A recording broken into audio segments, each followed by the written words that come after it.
You're going for it anyhow. Just let's ram the show in there. We can. Hey, everybody, welcome to Over 50, starting over. I'm Barry Edwards. And I'm Merle Garrison. I don't have a microphone today in spite of a lot of efforts, so we're going to give this a shot. We haven't missed a single week in 2.5 years. I don't want to start now, but this may not make it. We're having internet connection problems as well. But Merle, I had a big week. I wanted to share a couple things with you. Yeah, good. And you're gonna find this pretty exciting. I just sent a book cover to the printer today, and this is what it looks like. And wow, there you have it. That's very nice. Oh, thank you. And so what you're looking at, really, this is the cover here. Let me put this on. Oh, yeah, there we are. So this is the cover. This middle is the spine once it's folded over the book, and this is the back. I laid out text and everything for it. So I just wanted to show you what that whole thing will look like. And it's just super exciting. I love doing book covers. I've only had the opportunity to do about 5 in my life. And I'm trying to get my friend and client here to do a sequel real quick. Very nice. This is definitely a book that would catch my attention in the bookstore. There's just something about it that maybe it's the sneakers with the shoelaces that gets my attention there. But very interesting cover. Nice work. Thank you. That's interesting that you said that, because that was exactly what it's supposed to do. Now, if you read the title, it's like the depressed motivational speaker. That's all. Yeah, there's an oxymoron. Yeah, right. Oxymoron. So then you see the guy who is very intentionally a shadow, a silhouette, signifying the darkness. But then you go the spotlight is right to these shoelaces that, so you say sneakers, what? And when you read the book, you'll figure that out within about the first 5 pages. Oh, cool. Something else about it too, even though this a depressed motivational speaker, the way the person is standing isn't in a depressed manner. It's more in a relaxed manner. Well, you might even say arrogant, which also plays into the story. It's the interesting. It symbolizes his side of his personality that in turn makes him depressed, that messes with his mind, causes him anxiety, and therefore anxiety is like the vehicle that takes you to depression. And that's what the book is about. And I got to tell you, I think that so in order to do the cover, of course, I had to read it. In order to read it, I had been given the manuscript as a PDF, and I couldn't stay tethered to my computer for 16 hours reading this book. So I did a little research, found an Adobe PDF Reader app, and then I downloaded a PDF audio. And I had the voice read it to me while I'm walking the dog and everything. And it worked out well, very well. And so I think, well, first of all, it's a very well-written book. And I'm going to have Jim Paluch on as a guest speaker at some point and do a special episode with him.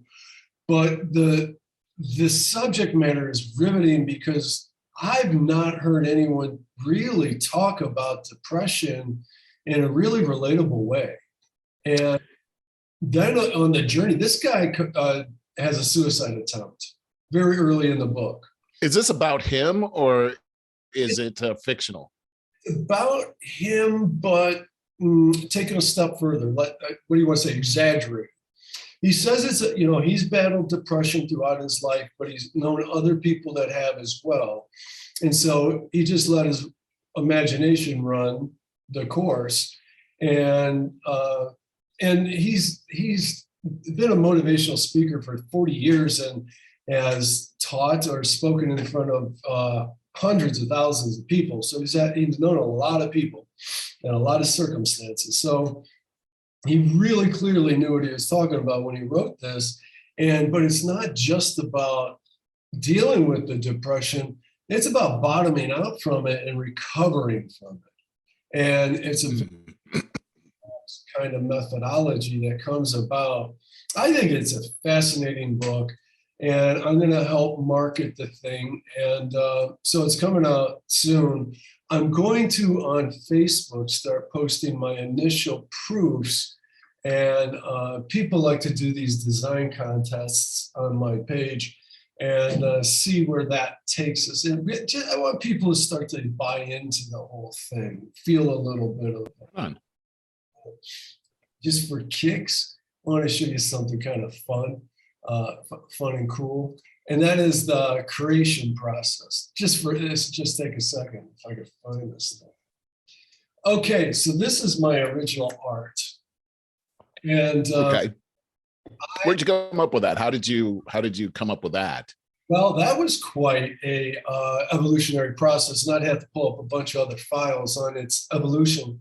But I just verbally talked to my clients, and my first concept was a guy on a stage backlit, so his silhouette, and Mm-hmm. Mm-hmm. in the text, it speaks right to it. And he's like, that's about what I was thinking too. So I started with that.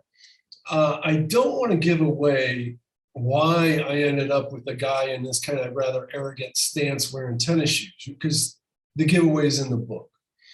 But that evolved into that. And then I just kind of kept playing with it and said, what if we zoomed way in like this? Oh, I don't, did you see me zoom, or does it? Yeah, I did. So that we get right to the focal point of the whole thing. That's kind of an artistic, a design thing, is that, or even a photography thing. You want to crop everything out that's absolutely not necessary. Mm-hmm. Mm-hmm. And so anyways, I did it all very low resolution. And then when I had to draw the thing in high resolution.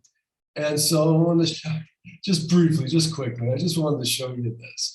So I did my floor first, and that looks pretty wild. I know. I don't even want to show you how I got to that point. But I started, this is now the front of the stage. Mm-hmm. On reflections of the curtains on the floor, because it reflects off of there because of the lighting. Right. Yeah. Curtains that I drew, and it's just a matter of drawing a little bit of them and then replicating it across. Almost everything is some lighting, some darkness there, some further shadow. Then that's my final curtain. Some more lighting. I love playing with lighting. It's always been like a hallmark of mine.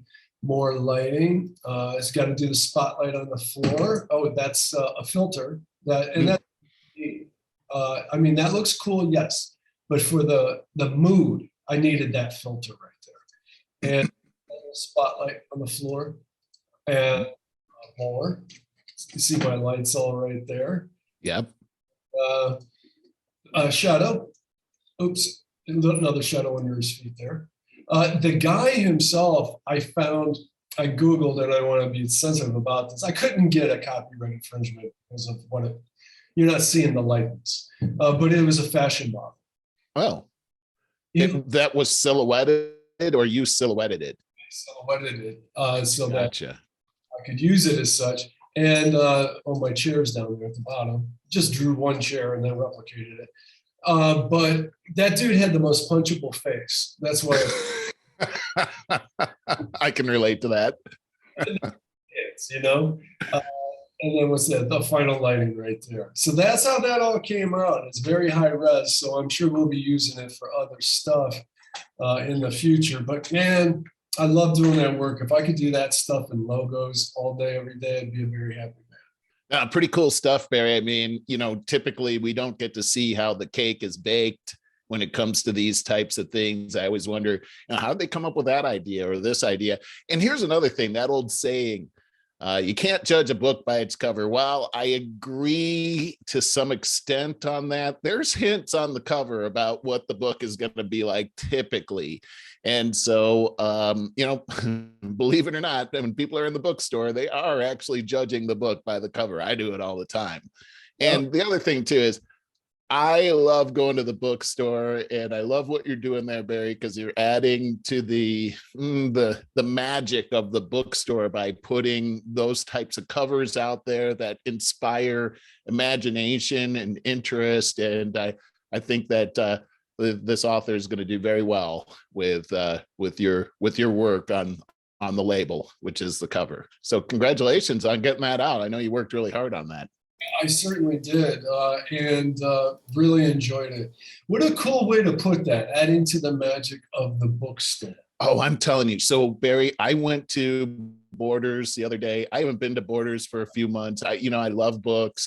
Most of the books I read now are on Kindle, but I still love having a hardback book.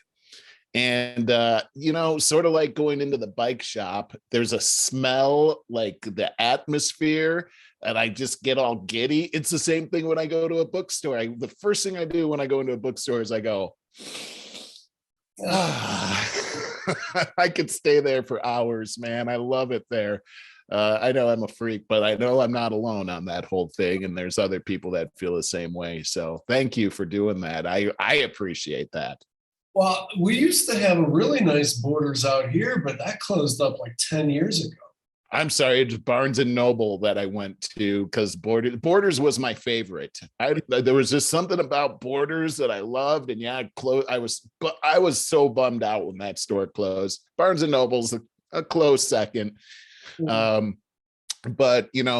it's funny when Kindle started to come out. Anne Marie told me that this is going to be the end of bookstores, and I'm like, no, it's not. And then bookstores started to disappear, and I'm like, no, I don't want you to be right about this, because it's just something. And something I wanted to talk about that I started doing a little research on, but I would like to have a guest or two on, is one of those tough subjects that we should be talking about on the show, and that is, how do you know when to put your mom or your dad into some assisted living facility? Ooh, that's a tough subject right there. It's very tough, and it's kind of like talking about death. Nobody wants to do it, but right. It's about getting real and talking about those things. And it goes in hand in hand with another thing that I wanted to talk more about. We talked a little bit about losing a spouse, like unexpectedly. We touched on that for a minute because you had a friend that went through that. Yeah, and she told us a little bit about the financial things, but that's something we should explore more. And you know who might be a really good guest for that? Who's that? My mom. I'm sorry? Your mom. My mom? Oh yeah, she would be great at that. I know she's watching the show, so she's probably thinking about coming on the show right now. So yeah, well, she definitely went through it, and she was in her 50s when that happened. And I remember she handled it so well that it was sort of amazing to me. I felt like when my dad first passed away that I was going to be the one that was going to need to lift her up and help her through it. I felt like it was just the opposite. She really helped me through it and seemed to be a pillar of strength through that entire time. I remember shortly after my dad passed away, the local newspaper, the Hudson Hub, did an article on my mom and how she was doing after my dad passed away. And I just found that recently and went through it. And I was kind of blown away by her strength and her clear-minded approach to this whole situation. And of course, then, life starts to change as you come through that whole grief period. And, it's very refreshing to see how she dealt with it. I think it's a story of victory. Not everybody has that story, though, but she definitely did.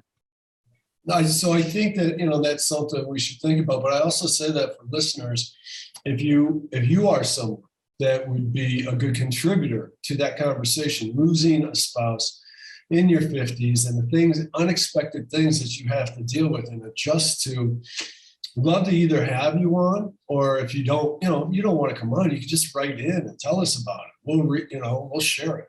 Yeah, that's a good point. Like we did for the other person that I met. I met her out here actually, and my mom was there as well. And a lot of the things that this person was saying were resonating as far as there's a shared experience there. I don't want to have that shared experience ever. And I want my wife to have that experience, but reality is that these are things that can happen, and I mean, you don't necessarily know that it's going to happen. And certainly that's what happened with my mom. It was very sudden and completely out of left field. Yeah, I know that all Lisa has to say about that is if she goes first is I'm never allowed to date again. That's a good one. I remember having one of my aunts tell me before she passed away that I was a teenager at the time. She told me that if I were to get in trouble, that she would haunt me. And being a teenager, she passed away, and I was constantly looking over my. What was that noise, Aunt Sarah? Just yeah. So hopefully. That's a serious threat right there. My dad did the same thing. He told me, if there's a way to haunt you, I'm gonna do it. So I'm pretty sure there's no way to do it because he hasn't jumped out from behind anything. Okay, so let's I got something. Okay, but I wanted to lay that out there for a future conversation when we can get. I thought about even putting something out on LinkedIn. If anybody has had this experience would like to come on the show, we would like to talk to you.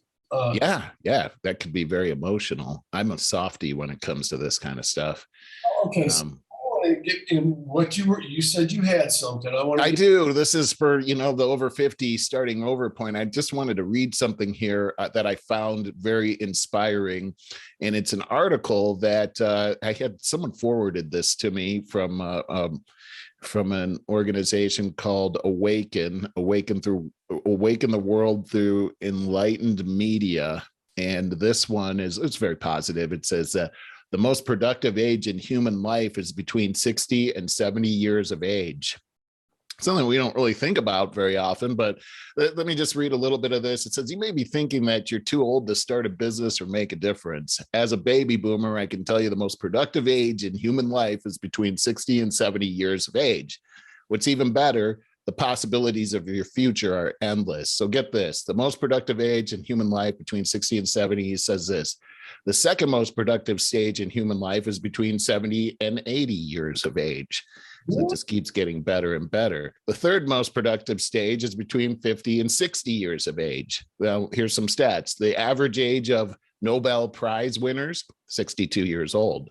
The average age of the presidents of predominant companies in the world is 63 years. The average age of the pastors of the 100 largest churches in the US is 71. The average age of the Pope is 76 years. This tells us in a way that it has been determined that the best years of your life are between 60 and 80 years of age. When you're in your 60s, 70s, or 80s, that's when life starts getting really good. You've got all the skills and accomplishments under your belt, so everything is starting to gel for the best. And here's the key. It's not just because we age, but also because our personalities are coming together. There's a logical reason for this. It's true that when you're young, you're still feeling your way, acquiring skills you need and laying the foundations of your future achievements. Most of our 20s and 30s are spent on romance, wooing a future partner, and creating and bringing up a family. God, I know that. The responsibility of making a living, of educating our children, of taking care of our parents is a time-consuming one that inevitably distracts us from the single-minded approach on professional accomplishments. Almost done here. In other words, most people's social and personal circumstances mean that their lives are so designed that the best years of a person's life are between 60 and 80. This is the age when they have acquired whatever skills you're likely to learn, made plenty of mistakes, but also learned from those experiences in order for them not to happen again on future endeavors or relationships with other people within our society as well as yourselves, because it can lead into self-discovery, which may be one way we grow more human every day. So, if you're turning 60, don't give up. Remember, the best years of your life lie ahead. Man, that was great. Yeah, very positive spin and the truth. I mean, he made some great points there that you can see. They jump off the page. Where was that published? Like I said, that was on Awaken. I have the website on our page. You can steal that and post it up there. December 25th, 2021. So on Christmas that came out. Well, we've been preaching that since we started the show, is that by the time you get in your 50s, you've accumulated so much expertise That's a thing. That is the thing. And, it's kind of like that former accountant, a partner in an accounting firm on a couple of weeks ago, Howard Cass. And he retired from the firm. He didn't need to retire. He went into mentoring with that 10,000 jobs thing that program with that huge bank. I forget the name of that bank, but he's loving that. He's loving that, just getting to mentor young business, potential business owners, entrepreneurs and stuff. And that's the thing. In your 50s and then 60s, you're at the pinnacle of all this knowledge. And I think that it made a very good point in that article that we got our stuff out of the way too. That personality development, ego stuff. Most of us do. By the time we're in our 50s and 60s, it's like, okay, it's time for redemption. And you're living kind of more like eye to eye with life now, instead of behind the facades or ego and different trips that we go on in our mind. You know what I mean? I do. And, when you get to this point, you also take on some other things, regarding personality. He was talking about that in the article. And, you get to a point where earlier in your life, you really cared about like somebody's not going to like this. I mean, it's the truth, but this person's not going to like it. I don't know. You get to a certain point where you're like, I don't really care about that. I just care about what's right. And somebody might get mad. I'm not trying to hurt anybody. That's not my intention. And you start to realize that your intentions are the major thing here. You're really trying to help, and you can talk through that because your personality is strong enough. You've risen above this whole self-centered kind of thing, and you're outside of yourself right now. I had an interview, and in this interview that I was in, this is a while back, somebody asked me, this was an interesting, this goes along with this. They said, what's your superpower? If you had a superpower that you were bringing into this business, what is your superpower? And I answered the question just very, very honestly, but I thought about it a lot afterwards and thought, I wonder if he's ever heard that answer to the question before. Never had that question before myself. I thought it was a good one, but my answer was that I love people, and that's my superpower.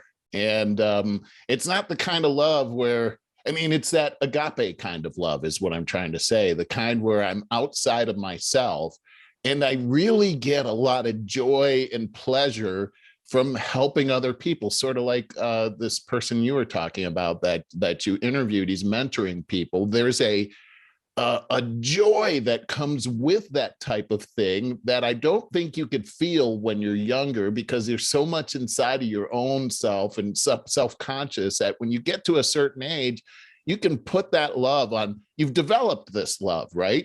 And you can help other people. You can be very straightforward with them. You can be blunt when you need to, but you can soften it up with the language. But you get to these goals, and your major goal is you want for this person to have joy in their lives. And sometimes when it comes to the sales approach or whatever the business approach, joy is going to come with success in achieving your goals and your missions, which those missions are usually not just business oriented. They go back home with you, because these people aren't just in business to be in business. They're there to support their families and have a quality of life and provide a quality of life for their kids and for their spouses and for their parents and all of that kind of stuff. When you can help somebody win, they win in life. And you can't put a price on that. That's priceless. Of course, I love making money, but if you can make money doing something that gives you joy, it's not work anymore. It's a pleasure. It's something you get to do. And that's where I want to stay. That's where I personally want to be for the rest of my life, really. No, for sure. And there's two really good points that you said I want to bring out here. And that is one, you receive what you put out there. I mean, what you're pushing out, you're going to receive. That's big. That's a good idea to push that agape kind of love out there the rest of your life. The other thing that I really think needs mentioned again is you said intention. If I have a good intention on something, I don't have to worry about how I'm being perceived. And you're also thinking that about other people. What are their intentions? How do they live? And if they live their life with good intentions, you have all the forgiveness in the world for minor mistakes. That's true. So I think it's really important that we live our life with a clear intention. What you're saying, I mean, I think helping people, we've talked about this a lot, but if you're down in the dumps enough to go to a counselor, that counselor, the first thing they're going to say is do some volunteer work, call someone up and help them, help an old lady across the street. It's always going to be about helping other people. And because you get it back, you sure do. Boy, you sure do. When I was living in Woodland Hills, I called it my homeless ministry, because I never believed in giving people a bunch of money or anything like that on the street, but I do believe in helping people. And sometimes I would bring blankets out there, and other times Anne Marie would bake cookies and I would go out and give them to people. You should have seen the reactions people had when I'd give them like these warm cookies and everything. Regardless of whatever the circumstance is, maybe they put themselves there, who knows, but they're there. And I overlook that. There's a guy that I would see all the time. His name was Chad. And boy, it's a sad story what happens with these guys. But when my dog passed away, Stella, Stella had made friends with all of these homeless people because of my ministry. She was a part of it.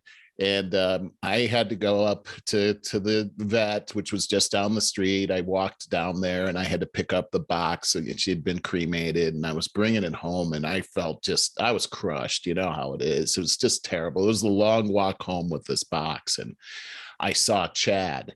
And Chad came over and he's like, hey, man, are you okay? Sees all this love that you give out, it comes back to you.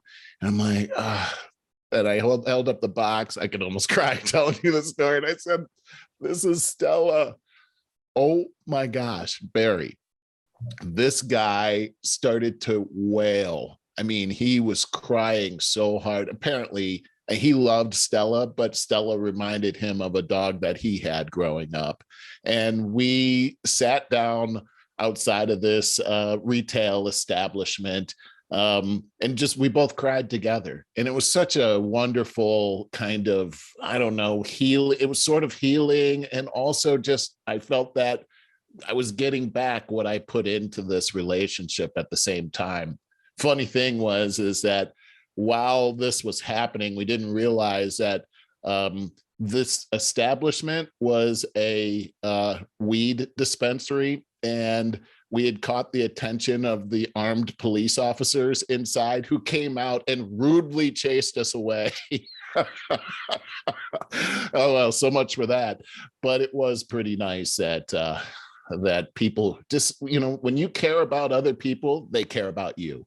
And that is a beautiful, beautiful thing that I think it just gets better as you get older and your personality starts, again, getting outside of yourself and caring about what's around you. It's a great way to live life. Yeah, it certainly is.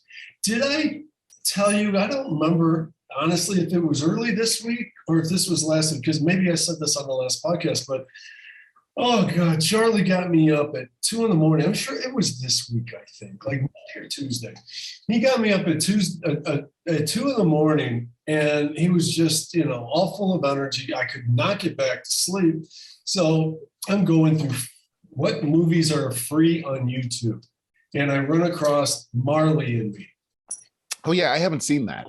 Yeah, well, I remember telling you a long time ago that several people told me not to ever watch it because it's all about this dog, and they said it's so sad, it'll kill you, and well, I had all this time to kill, and I watched it. And I got to tell you, it's free on YouTube with the ads. But when the ads come up, you can hit skip ads and continue. Right. So I highly recommend it. I told Lisa she's got to watch it. Reminds me a lot of Charlie. Reminded me a lot of Bowser. And it was a really good movie. And I will say, they did not overplay everybody knows the dog dies at the end of the movie. I didn't know that. You're lying. I didn't. I did not know that. Now I don't have to watch it. Well, I knew that going in, and that's why I watch it. And it's telling you it's a good movie. They don't, they could have played that up more and totally tore your heart out to the point where you'd need therapy. You could. Yeah, right. Yeah, and they did not. They did not. And it stars Owen Wilson and Jennifer Aniston. I love both of them. I do too.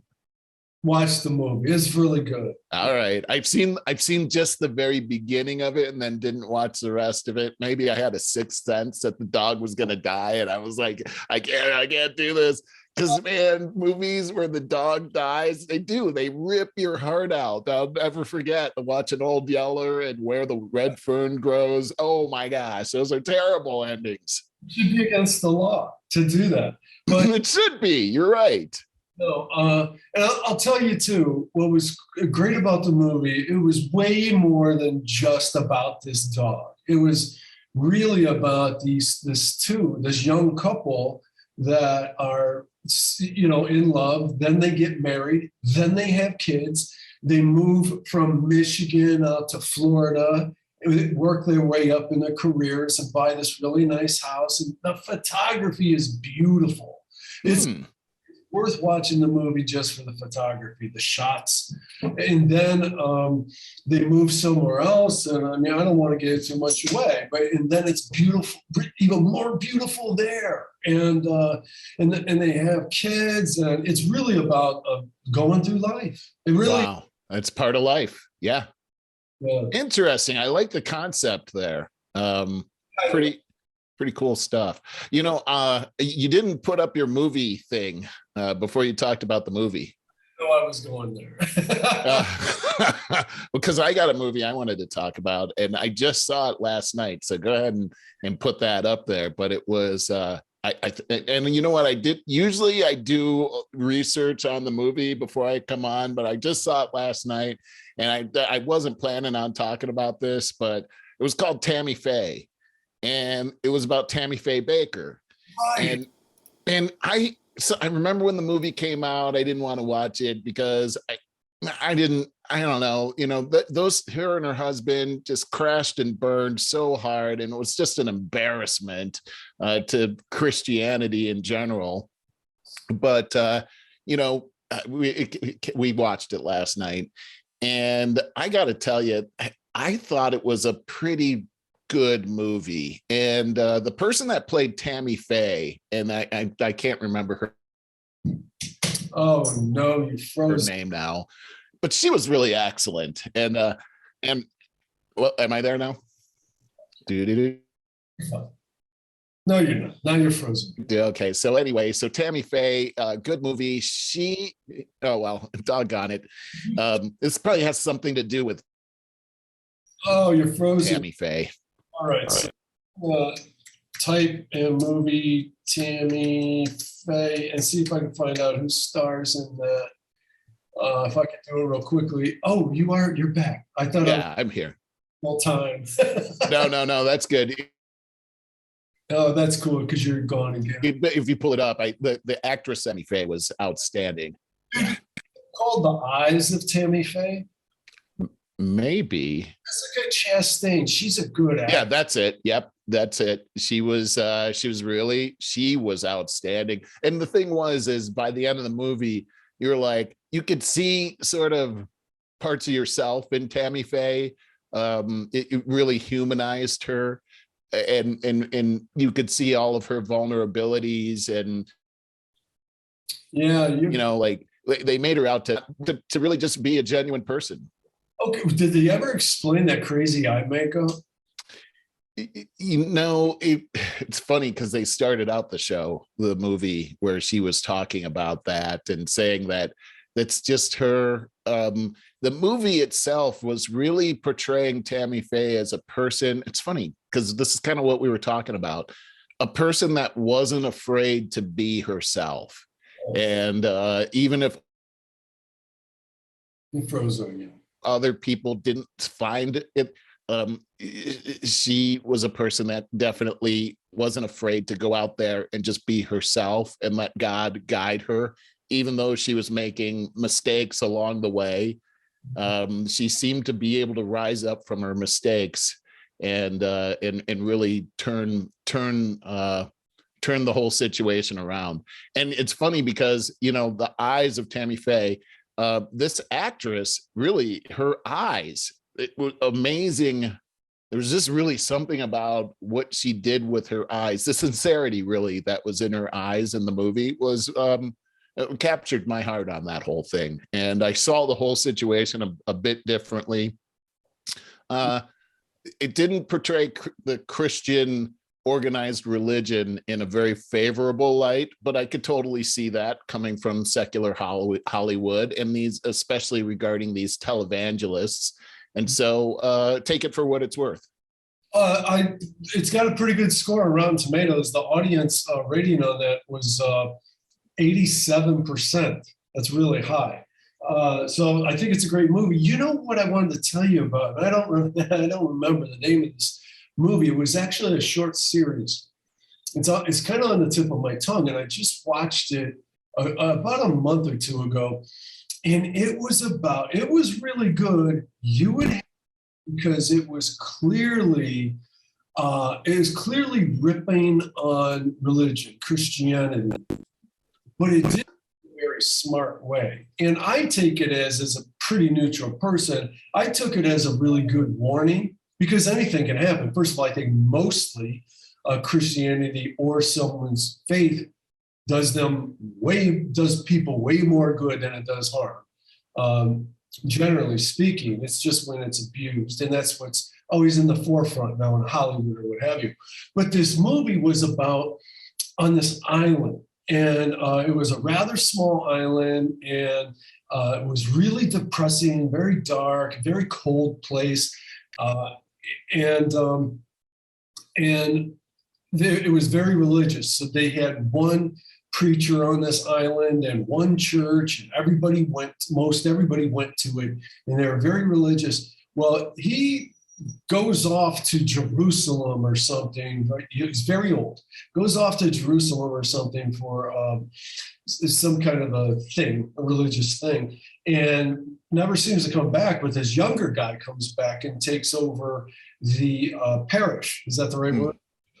It depends on what kind of church, but yep. And he says, yeah, that guy is out there doing all kinds of good work, and maybe he'll come back.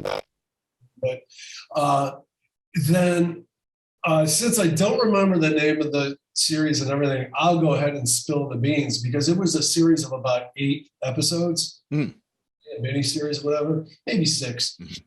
And so you're like, man, first of all, this is the most charismatic. The preacher guy is the most charismatic guy you'd ever meet. And he starts, and everybody really just loves him, almost forgets about the older guy, the preacher that seems to never ever going to come back.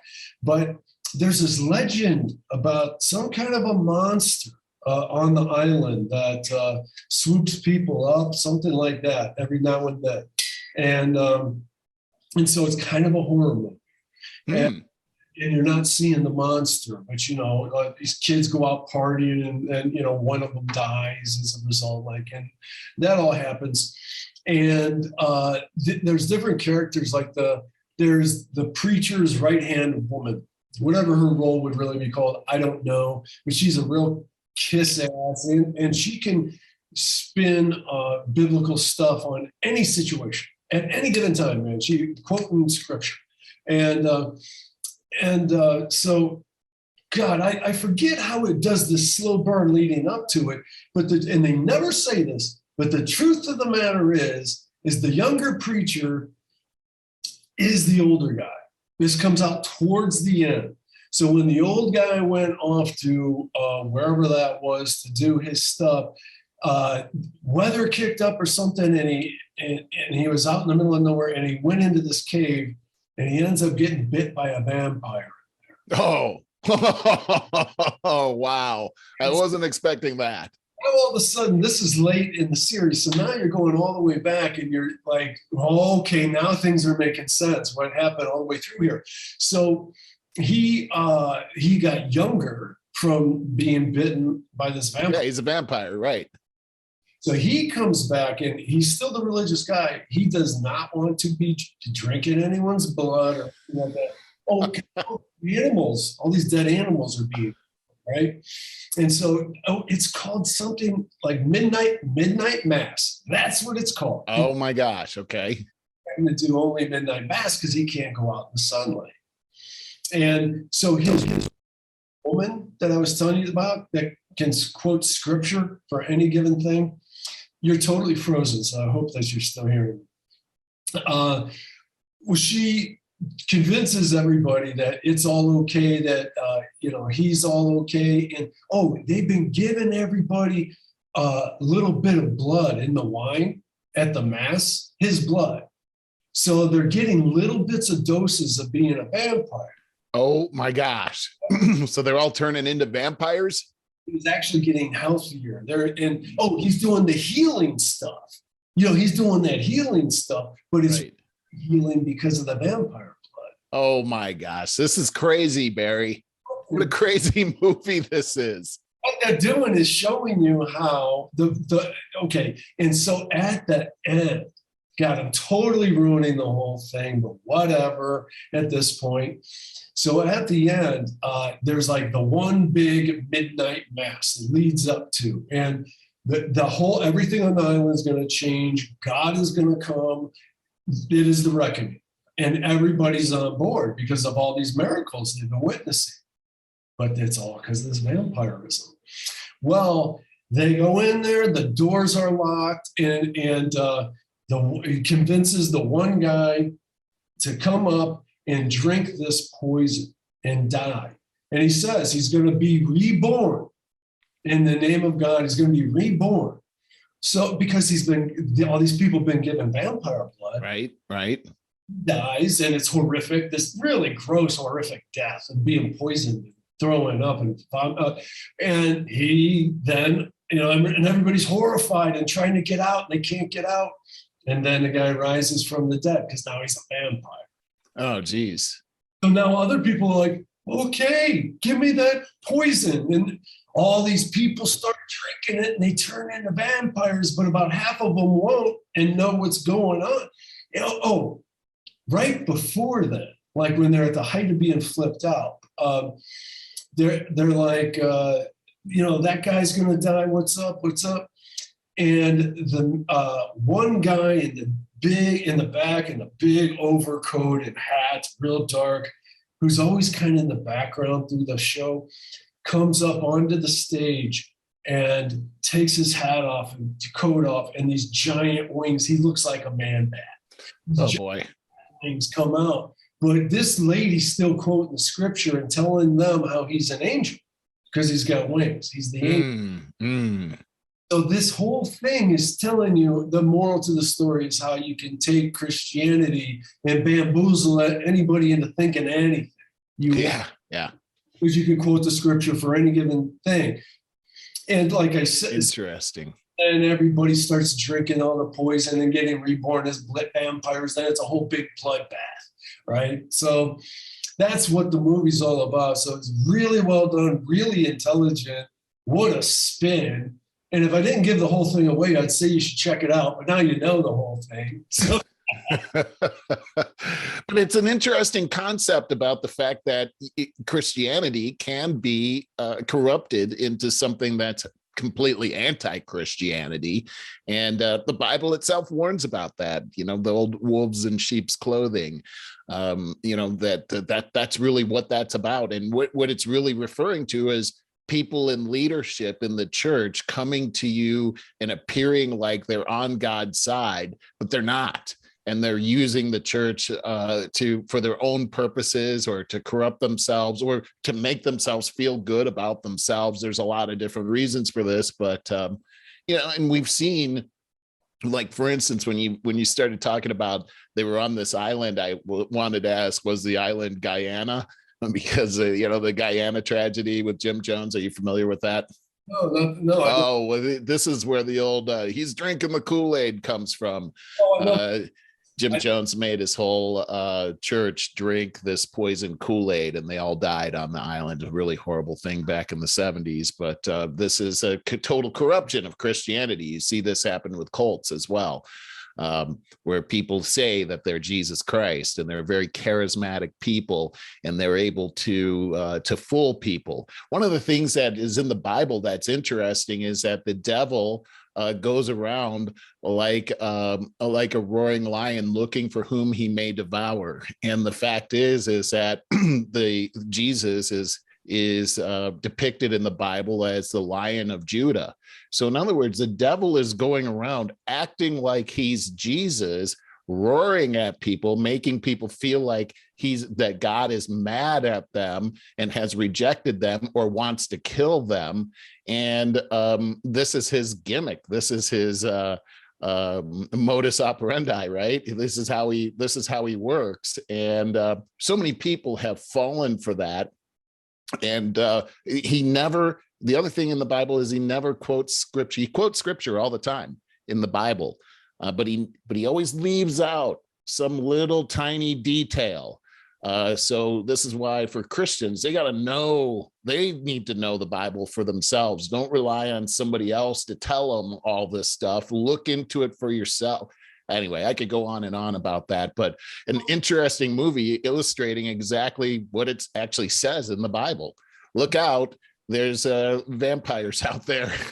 They want to drink your blood. It's also very interesting, this whole blood concept, how that is a central part of the Bible as well. It says the life is in the blood, and how vampires, it's all this blood stuff, but it's being used for evil. Really interesting stuff, Barry. But I wanted to say, it's not only Christianity or religion, it's any agency of power, such as a government or political figure. Oh, good point. Wow. Touche. I don't know. Have you read anything interesting in the news lately? I know that's a joke, right? Because, gosh, here we are. What could be the beginning of World War III. We don't know. We'll have to work and see how this all turns out. But it doesn't look good, as you and I both know. It's horrible. What's going on is absolutely horrible. Yeah. So have you seen any? Of course, we're talking about Russia invading the Ukraine, and that all just happened earlier this week. Have you seen any of these any video coverage of what's going on out there? I more have seen them available. I don't want to watch a bunch of people getting blown up or anything. So I haven't. Yeah. But yeah, and we're in a day and age where guys on a battlefield are taking videos with their cell phones. Yeah, not only that, but I mean, they're attacking right now. They're attacking Kyiv, the capital of the Ukraine. It's a city of 3 million people. It's a very populated city. So you've got civilians that are hunkering down there. That they're just looking out their window, and they all have cell phones. They all have smartphones, so they're videoing stuff too, and the atrocities of war are right there in living color. This is horrifying stuff that's happening to these people. And one of the things that we learned was that Zelensky, the president of the Ukraine, had solicited any man, woman, or child to grab a gun. They've got apparently like 10,000 rifles were shipped to Kyiv, and anybody can grab one and be a combatant against the invasion of the Russians. Well, that's all well and fine, but what it does is it makes every civilian an armed combatant, and so therefore it makes it so that the Russians have the I wouldn't say legal right, but according to the rules of war, if there is such a thing, that civilians are targets. And this is not a pretty sight. And I think we're just getting to we're just beginning here. This is just the start of something that could become something absolutely huge. I don't have words for it, but I'm so angry with Putin for doing this. And I know the glee that our military generals and the whole military industrial complex is participating. They're like, wahoo, man, we got our forever war back. And, they're ramping up production on everything right now. And I think I feel like the majority of Americans feel, and that's like, it's not our war, man. This is more of a European problem than it is a Western problem. And we should be supporting our allies, not taking the lead, but they're so also willing and able to have us do that and expect us to do it, expect us to finance it. How many trillions of dollars in debt are we? And yet everybody expects us to finance this thing. And we do predominantly, and I bet we will. And I don't know, I'm sick of all this. I think everybody's sick of this. Well, and I see exactly what you're talking about when it comes to the Ukraine. It's like, okay, you guys have been, this has been brewing for some time. And is this really our battle? But where the complication really comes in is our relationship with NATO. And we are a part of the NATO alliance. What is it? It's the Northern Alliance Treaty Organization. So we're a part of this alliance, and there's something called Article 5 in the charter of NATO that says if one is attacked, we're all attacked, and that we all would throw in to defend ourselves. And so our president is supporting Article 5, which in an alliance, that's what you're supposed to do. So the fact is that Ukraine is not a NATO country whatsoever. There was talk of Ukraine becoming a NATO country, which really it was a pretext that Putin used for this invasion.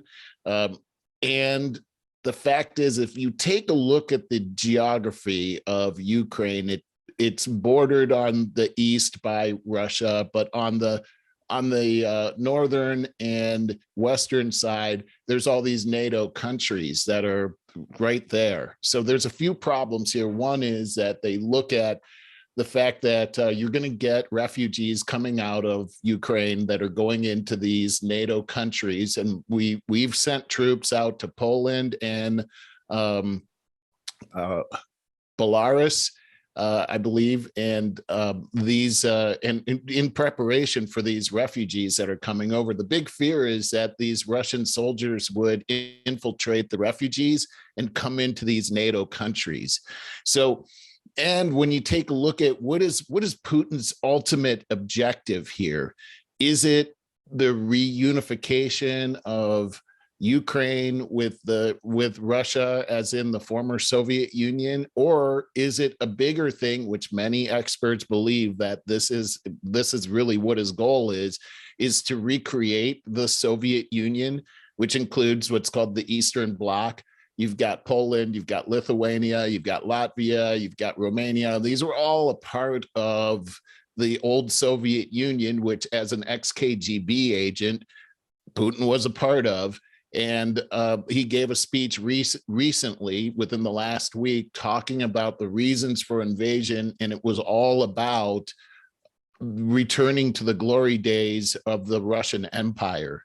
Not only that, but one of the statements that he made recently was that, let's see, the autocratic leader ominously warned other countries to back off, threatening that any interference would, quote, lead to consequences you have never seen in history, unquote, in what many interpret as a reference to Russia's nuclear arsenal. So you've got that going on. I've got a little bit of further information on this, Barry, because if you take a look at what's going on in Ukraine right now, many of us have the false notion that this is all new, that this is just now happening. But the fact is that Russia actually invaded the Ukraine back in 2014, and they have separatist groups that have been holed up in the Ukraine for the last 8 years, and this battle has actually been going on for 8 years. At much of the time, it's been a cold battle. So I wanted to read you this out of Politico, which kind of gives a good overview of what's been going on and what was happening right before this attack.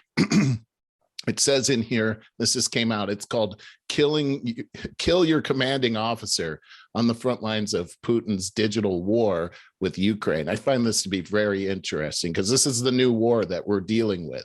The Russians and their proxies have used digital technology on the battlefield not only to assist artillery in rapidly acquiring and engaging targets, but also to disrupt communications and wage psychological warfare, like sending threatening text messages to soldiers. Beyond the front lines, Russian efforts have knocked out government websites and spread damaging disinformation in towns and cities across the country. Digital warfare has threatened more of Ukrainian society since 2021 than traditional munitions. Many in the US military also worry about its own ability to go head-to-head with Russian-style hybrid warfare. The Russian government's digital savvy capabilities are nothing like that which the US military contended with during the long wars in Iraq, Afghanistan, and Syria. Another soldier added, here's a quote, there was a situation recently, a dude gets a call from his mom and dad saying they got a message that, quote, your son is dead, unquote. So people get scared. It happens a lot. One last thing here, the 24th Brigade first learned about the danger of carrying cell phones on the front lines years ago. On July 11, 2014, in the town of Zelenopilia, roughly 5 miles from the Ukrainian border with Russia, the brigade had planned to sever the supply line of the Donbas separatists when electronic warfare caught them by surprise. Witnesses described the scene to me. First, there came the humming of an unmanned aerial vehicle, a UAV, able to clone cellular networks to locate active cell phones, followed by cyber attacks against Ukrainian command and control systems.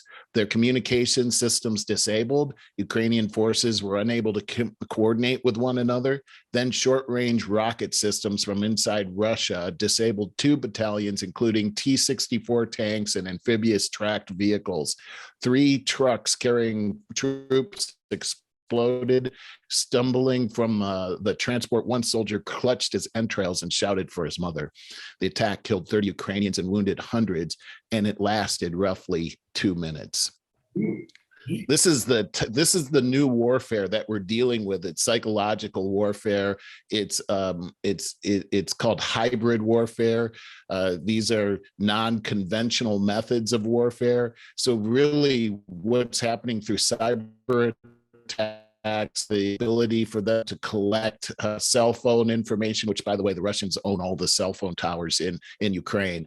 They're able to send these messages directly to people and citizens, and terrify them before any war ever happens, so that by the time troops show up at the door, they're so afraid that they overreact, they underreact, they surrender, they do whatever it is, because they've been this is like terrorism on a whole different level. They've been terrorized so much that they've virtually been taken out of the battle. There was one guy that said, this guy who served for 18 months from 2015 to 16 as a private in the Ukrainian armed forces, had a few days earlier told this guy about the reporter, during his active duty, he had received text messages from Russian-backed separatists across no man's land saying, soldier, go home. Soldier, kill your commanding officer. Surrender. We will defeat you anyway. This is our land, and you are Ukrainian fascists. Long story short, it was by a few days after he received the message, an endless fusillade tore through the unit. It was the first time this guy saw his fellow soldiers killed. He went around collecting their body parts in a blanket, tying them up and putting them in a car trunk and taking them to the morgue. This is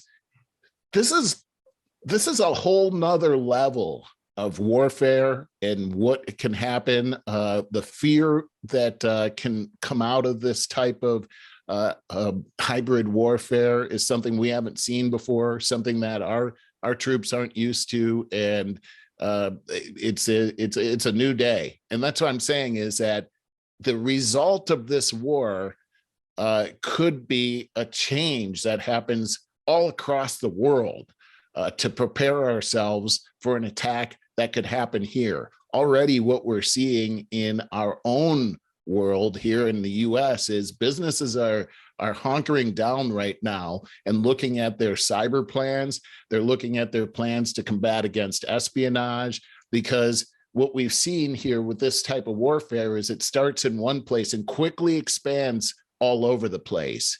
One last thing I'll say here, Barry, and I'll give you a chance to respond. But when we take a look at the economic sanctions that the Biden administration and many in the West have put on to Russia as a result of this invasion, what we also see is that China has come back and told Putin, between Xi Jinping and Putin, China has decided to cover their base as far as the finances go on this whole thing. So in other words, the sanctions seem to not affect Russia whatsoever and only have an effect on the ones putting the sanctions out there.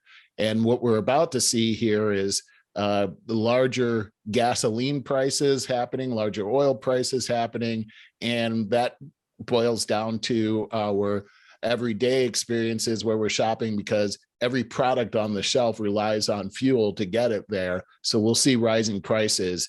And I don't think that's all we're going to see. We'll have to see what happens next. Well, you could thank Biden again for shutting down that pipeline as soon as he got into office. That's a big one, Barry. And you know, the fact is that we had to go into our oil reserves. It was the biggest cache of oil reserves that we went into. This was before this happened. So what's going to happen next? It seems to me that a good move for that administration would be to go back on that whole thing regarding the pipelines. And remember also that Biden was in approval to the pipeline, the gas pipeline that was going between Russia and Germany. I think it's called Nord Stream. That is in debate right now. But these things, it's not like, you know, we look at everything that led up to this war. This has been happening for years. It's not just Biden that screwed up on this. We've had a cacophony of screw ups that have led to this particular level. And I kind of see Biden in a position where he's damned if he does, damned if he doesn't right now. It's sort of like our hands are tied on this whole thing. Meanwhile, you've got China out there salivating over Taiwan. And this seems to be like 1939 all over again. The dominoes could easily fall and cause really the West to be against these totalitarian governments, including China, Russia, North Korea, and Iran. Don't forget about them. They're in on this as well. Yeah, I know. It's a sad state that we're in right now. I'd also add that India won't stop trade with Russia either. So, well, it's a problem. They're so in bed with the Russians, especially when it comes to fuel, that it's hard to dig out of that is going to hurt you. And this is a tough place, and we're going to hear a lot of rhetoric, and we're going to hear a lot of propaganda as well. And we're going to have to put these comments that are coming from our own government to the smell test, because we know that we can't trust them either. Oh, that's for sure. No, I'm mostly worried about our economy.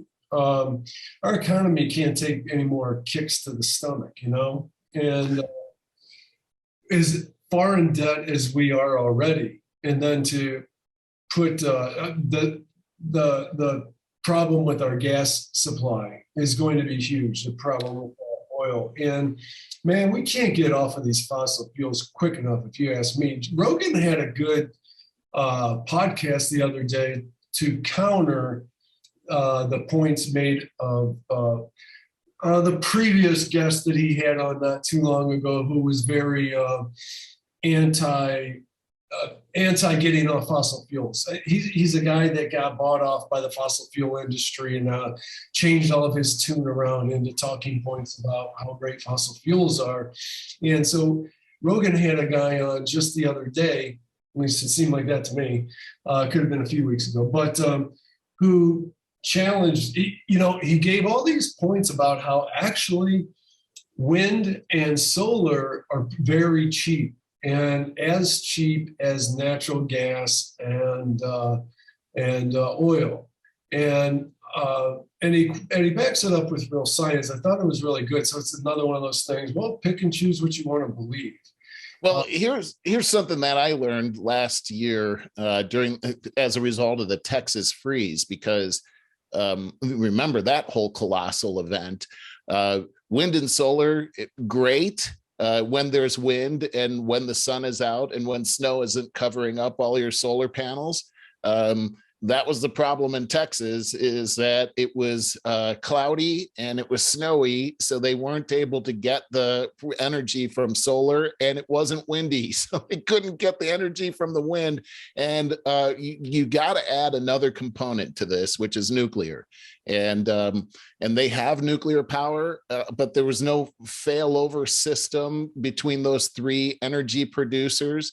And that's really caused a near fatality to the energy system in Texas. So the thing about these renewable energies is that they're not consistent. The only one that has been consistent has been nuclear, and there's been this huge push in the United States against nuclear because of things like 3 Mile Island and Chernobyl.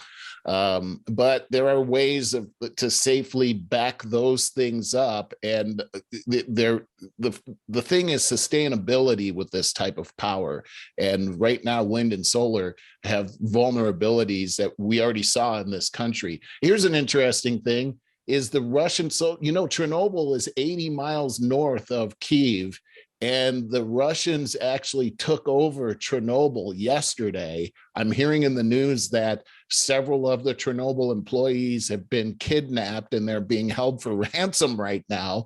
And also the Ukrainian government has come out and said that their sensors in that area are showing much higher levels of radioactivity in the area right now. They believe it's because all those soldiers went through, there's a name for it. It's like no man's land. It's like the areas that were contaminated, and they stirred that all up. And now these radioactive particles are all in the air now. So stay tuned for that.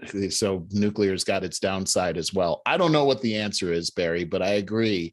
We're being held hostage by these fossil fuels right now, and it has the potential of having a giant effect on the world. And yet we have fossil fuels here in this country. We're just unwilling to mine those, and we're more willing to rely on countries like Russia and Iran to provide us with these things, and they sort of have us in a chokehold as of now. Yeah, that's when a capitalist economy gets you vulnerable. When you go with it's going to be cheaper to import it from these different countries for different reasons, and then we trade and have good relationships, and it gets pretty complicated pretty quickly. But you're right about that. That dependence is definitely a big problem. The guy I was talking about too, he's all for nuclear as well. He just says that it's a very expensive route to go. And I know we've heard different things. It's, again, pick and choose which you want to believe. Right.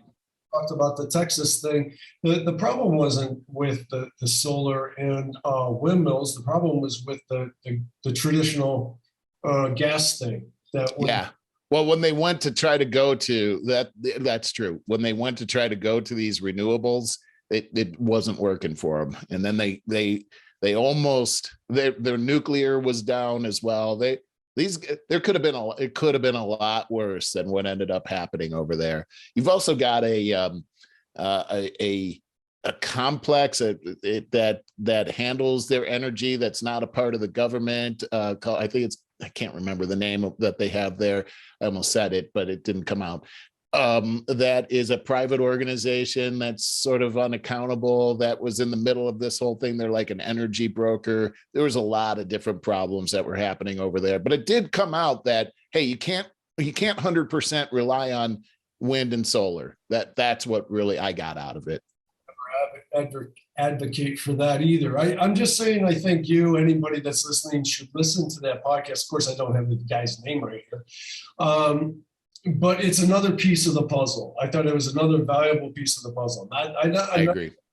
Everything I hear or read, but it's nice when you get both opposing sides and you can start putting some things together and realize where some misinformation is. And that's good advice, man, because especially today, you cannot rely on one source. Otherwise, you're going to be in a ditch. Bamboozled. And he's not advocating for any overnight change in anything. He says over decades. Yeah, I agree with that too, because I mean, this has become so politicized that it's like we got to do this by this time, and that's when the wolves in sheep's clothing come in.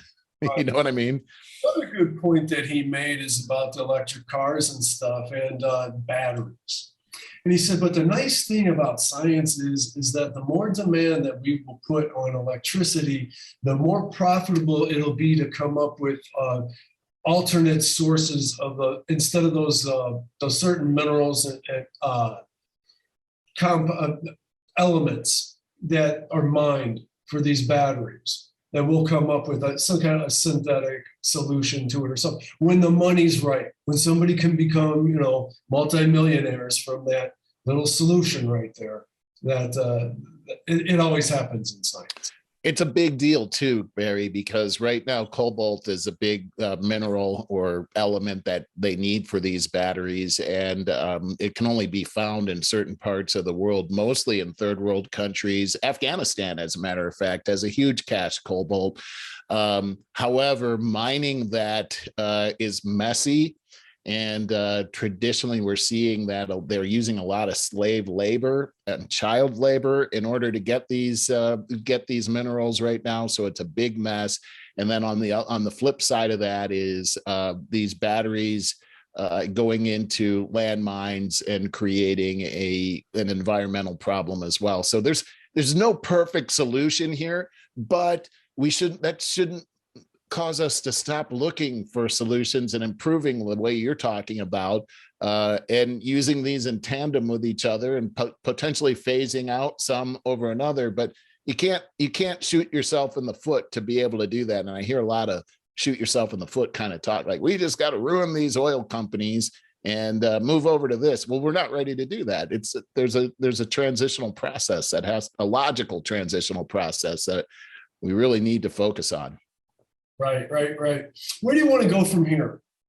Well, I think we used up all our time in the first one. We were about an hour and 15, I think, maybe hour 20. Everything's been such a comedy of errors today. I had no idea. Is my audio even legible? Yeah, I can hear you. It's harder to talk. Sometimes we talk at the same time. We drown each other out more like that. But I can hear you. I think it'll work. And they do it on the news all the time. I hate that though. I swear to God, it's like people that bring on guests. It's like they tell them, "Hey, use your crappiest old laptop speaker, okay?" And I mean, I can hardly hear what people are saying. It's ridiculous, isn't it? It's like, wait, how do you not know to do this? Anyway, yeah, I'm with you on that whole thing. All right, do you want to do a quick lighter side story? Yeah, why not? All right. I gotta tell you, I just found this about 3 minutes ago. So I gotta find, here it is. So let's see what it's about. But it seems like a moving story. So I hugged her, says the garbage man, and his act of kindness is caught on film. And it's something I was reading it quickly. Someone says, we just saw him hugging her for, I don't know, I want to say 5 minutes, if that. But it was a real hug, Carlos Gonzalez told News 12. So I shared the sound, and tell me if you can hear this or if it's too loud. On a positive note, a Norwalk garbage truck driver's act of kindness is getting some attention after it caught on camera and posted to social media. News of Connecticut's Marissa Alter with a story about spreading good. As Dave and Charlie's hometown deli got ready for the morning rush, The owners looked out the window to see a garbage truck driver stop his route and approach a young woman on the side of the road. She was clearly down on her luck and needed help. We just saw him hugging her for about, I don't know, I want to say 5 minutes, if that. But I mean, it was a real hug. Carlos Gonzalez says the driver also gave the woman money. His business partner, Dave Kubin, took a couple pictures and posted to a Norwalk Facebook group about the good he'd just seen. That's just Dave being Dave. You know, he sees something nice and he just wants to show appreciation. The post, which soon spread, gave the driver a shout out and called on the community to help find him so the deli owners could give him a free lunch. We wanted to show him we appreciate him, you know, doing something like that, because we need that in the world today. Social media did its thing and led the deli and us to Mike Nance, an employee at WWIII Waste Innovations. Anytime you see somebody like walking around with everything that they own, talking to themselves, I don't know. It just took over me. Nance says after talking to the woman and helping her out, he felt compelled to offer more comfort. So I hugged her, I said a prayer, and that was it. Except it wasn't, thanks to social media. I don't really know how to feel about that. I'm a garbage man. We're about the community. I'm about the community. I love Norwalk. I'm from Norwalk. I was born here. So whatever I could do to help, that's what I'm gonna do. Coincidentally, it is Random Acts of Kindness Day, and while February 17th may be the official date to celebrate, it is a year-round effort for Nance. I try to be the best person I could be every day. Nance's good deed inspired the deli to give back to the woman, too. After we saw him do that, we made her a little breakfast, brought it over to her. So it's a domino effect. When Gonzalez... That guy's just getting shameless plugs now. But that's so cool. I like what he said at the end. It's a domino effect. It's you break the seal of kindness, and then more kindness flows out. But because of this one guy's example, and we were talking about this earlier about getting outside of yourself, and it looks like this guy's superpower is also love. He sees him. He doesn't see himself as a garbage man. He sees himself as a member of the community that has a mission much bigger than his job. And thank God there's people like that out there. I love that guy. Yeah, no, I do too. It was such a simple story, but my God, so moving. No kidding. No kidding. That was beautiful, Barry. Genuineness of that guy, Yeah. Okay, so that's it, everybody. Sorry about for all the problems here this week. Been a rough week. Thanks for bearing with us. Yeah, and next week I'm going to be coming at you from Florida somehow or another. Oh my gosh. Okay, cool. Yeah. Do you want to do an after show or what? Let's try it out. All right, guys. We'll see you next week.